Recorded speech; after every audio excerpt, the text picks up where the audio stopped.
বন্ধু একটু সময় দে, পোলাও কুরমা রান্না করি, তারপরে তুই খাইস। আরে ওইসব লাগবে না, যা আছে তাই দে।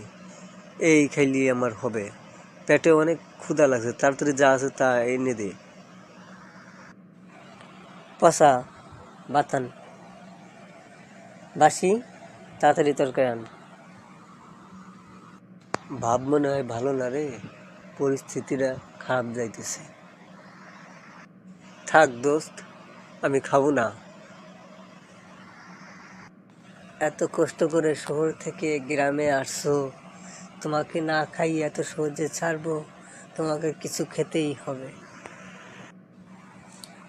গন্ধ, ডাইলান, ময়লা, পানি আন তাড়াতাড়ি, জলদি। বন্ধু, পা ধরে মাপ চাই, আমারে ছেড়ে দে। আর আর